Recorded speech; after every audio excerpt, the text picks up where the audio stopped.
নওগাঁর ধামের হাটে খাসির আড়ালে কুকুরের মাংস কষাই পলাতক। বিএনটিভি প্রতিনিধি, নওগাঁ।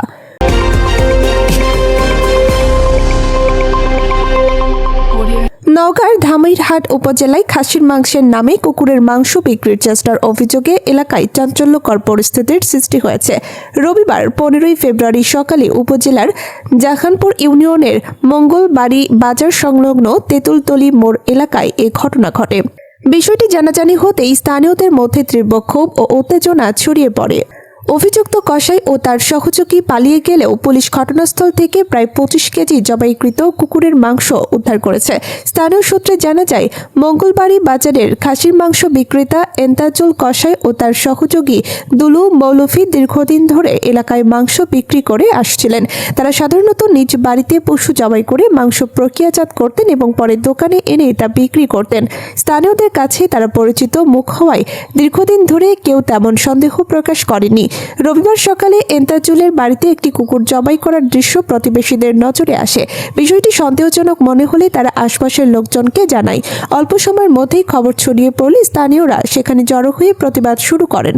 উত্তেজিত জনতা অভিযুক্তদের দোকানে গিয়ে বিষয়টি যাচাই করতে চাইলে তারা পরিস্থিতি বেগতিক বুঝে দোকানে রাখা মাংস ফেলে রেখে দ্রুত এলাকা ত্যাগ করেন। এরপর মুহূর্তের মধ্যেই শত শত মানুষ ঘটনাস্থলে ভিড় জমায়। এলাকায় চরম উত্তেজনা সৃষ্টি হয় এবং কেউ কেউ অভিযুক্তদের দৃষ্টান্তমূলক শাস্তির দাবি জানাতে থাকেন। পরিস্থিতি নিয়ন্ত্রণে রাখতে স্থানীয় জনপ্রতিনিধিরা এবং পুলিশকে খবর দেওয়া হয়। খবর পেয়ে ধামেরহাট থানার এসআই আবির সঙ্গীয় ফোর্স নিয়ে ঘটনাস্থলে পৌঁছে দোকান ও আশপাশের এলাকা থেকে মাংসগুলো জব্দ করেন।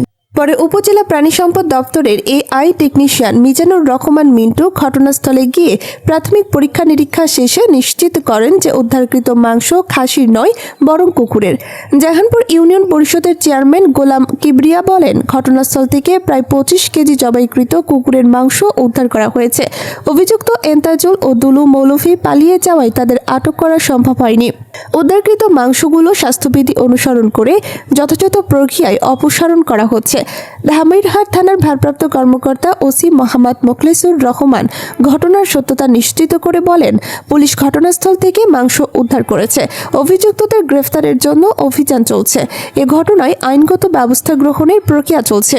সচেতন মহল বলছেন, ভেজাল ও প্রতারণামূলকভাবে খাদ্য বিক্রি করা ভোক্তা অধিকার সংরক্ষণ আইন ও নিরাপদ খাদ্য আইনের আওতায় শাস্তিযোগ্য অপরাধ। এ ধরনের ঘটনায় জনস্বাস্থ্য মারাত্মক ঝুঁকির মুখে পড়ে এবং সাধারণ ভোক্তাদের সঙ্গে চরম প্রতারণা করা হয়। বিশেষ করে মাংসের মতো সংবেদনশীল খাদ্যপণ্যে এমন জালিয়াতি সমাজে ভয়াবহ প্রভাব ফেলতে পারে। ঘটনার পর থেকে স্থানীয়দের মধ্যে তীব্র ক্ষোভ বিরাজ করছে।